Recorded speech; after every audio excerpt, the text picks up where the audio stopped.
Hello friends, இது உங்கள் all in one channel. இன்றைக்கி நம்ம வீட்டுக்கு தேவையான டிப்ஸ் வீடியோ தான் பார்க்க போகிறோம். வீடியோக்குள்ளே போகிறதுக்கு முன்னாடி சேனலை சப்ஸ்கிரைப் பண்ணிக்கங்க, பக்கத்தில் இருக்க பெல் பட்டனை ப்ரெஸ் பண்ணிக்கங்க, ஆளுங்கிற இடத்துல கிளிக் பண்ணிங்க. வாங்க இப்போ இது என்னென்னு பார்க்கலாம். இன்றைக்கி நம்ம நெல்லிக்காய் ஊறுகாய் எப்படி செய்யுதுன்னு பார்க்கலாம். இப்போ இது நெல்லிக்காய் சீசன் இல்லையா, அதனால நான் இப்போ ஒரு 1/2 கிலோ அளவுக்கு நெல்லிக்காய் எடுத்துகிட்டு ஒரு வானலில் போட்டுட்டு நல்லா தண்ணி இல்லாமல் நெல்லிக்காயை நல்லா தண்ணி இல்லாமல் நல்லா கழுவிட்டு தண்ணி இல்லாத நல்லா வடிகட்டிட்டு ஒரு 50 நல்லெண்ணெயை ஊற்றிட்டு இந்த வானலில் நெல்லிக்காயை போட்டு நல்லா வதக்கணும். அடுப்பை சிம்மில் வச்சுட்டு வதக்கணும். நெல்லிக்காய் வந்து நல்லா வதங்கி சுருண்டு வரணும். நெல்லிக்காய் இந்த அளவு வதங்கினதும் நம்ம அடுப்பை ஆஃப் பண்ணிடணும். இப்போ நெல்லிக்காயோட கலரே மாறிடும்.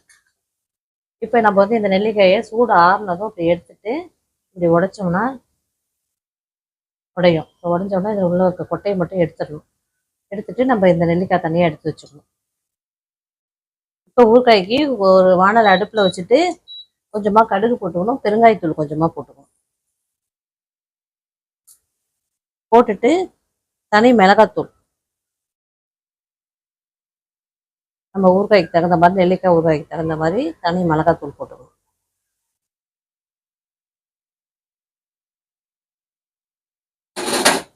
அதில் கொஞ்சம் மஞ்சத்தூள் போட்டுக்கணும். இது எண்ணெயிலே இதை பொரிய விடணும்.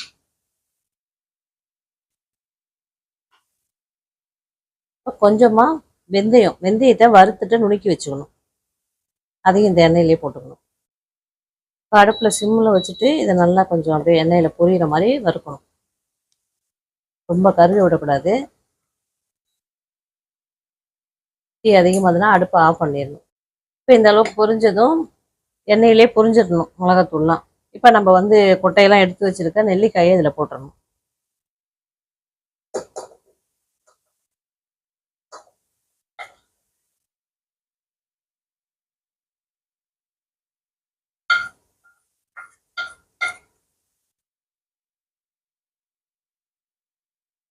இப்போ நெல்லிக்காய்க்கு தேவையான அளவு உப்பு போட்டுக்கணும். தூள் உப்பு போட்டுக்கணும். போட்டுட்டு இப்போ இதை நல்லா பரட்டி நல்லா இந்த மிளகாத்தூளை இதை நல்லா கலந்து வர மாதிரி நல்லா கிளறி விடணும்.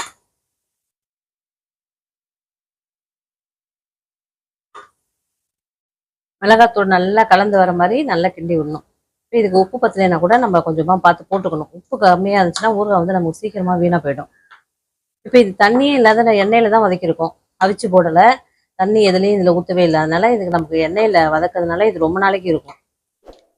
ஒரு 2 நாளைக்கு வேணால் நம்ம வெயிலில் எடுத்து வச்சுட்டு அப்புறம் வெயிலில் வைக்கும்போது கொஞ்சம் கலர் மாறி வரும்.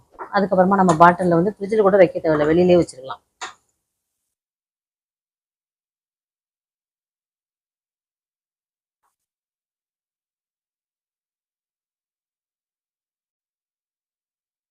நீங்களும் இப்போ நெல்லிக்காயில இந்த மாதிரி ஊறுகாய் செஞ்சு பாருங்கள். அடுத்தது நம்ம வந்து மொச்சக்கட்டை, கொண்டக்கடலை, தட்டைப்பயிறு இதெல்லாம் குழம்பு வைக்க சுண்டல் பண்ணுறதுக்கு வாங்கி வச்சுப்போம்.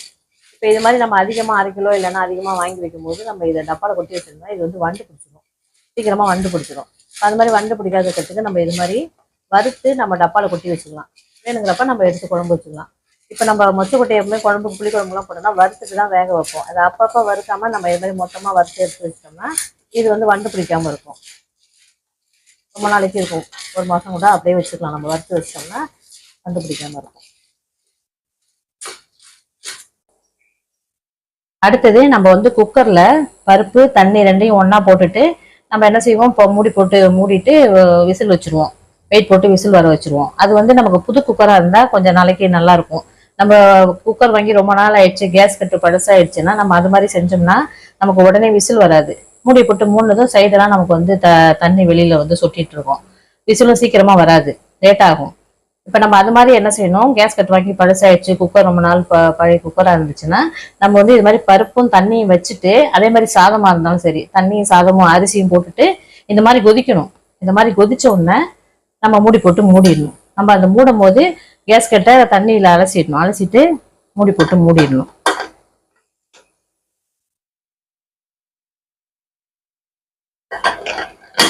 இது மாதிரி மூடிட்டு நமக்கு இதில் விசில் வரும். அந்த கொதிக்கிற இது தண்ணி வெளியில வரும்போது நம்ம வந்து இதுக்கு வெயிட் போடணும். உடனே போட்டக்கூடாது, மூடின உடனே வெயிட் போடக்கூடாது. இந்த மாதிரி இதில் காற்று வெளியில வரணும். அது மாதிரி வரும்போது நம்ம வெயிட்டை போட்டோம்னா நமக்கு வந்து உடனே விசில் வந்துடும்.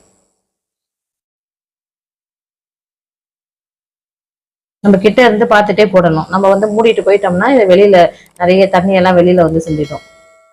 இப்படி வரும்போது நம்ம வெயிட்டை போட்டுடணும். இது மாதிரி போட்டுட்டோம்னா நமக்கு வந்து விசில் சீக்கிரமா வரும். பழைய குக்கரு பழைய கேஸ் கட்டா இருந்தால் இது மாதிரி வரும்.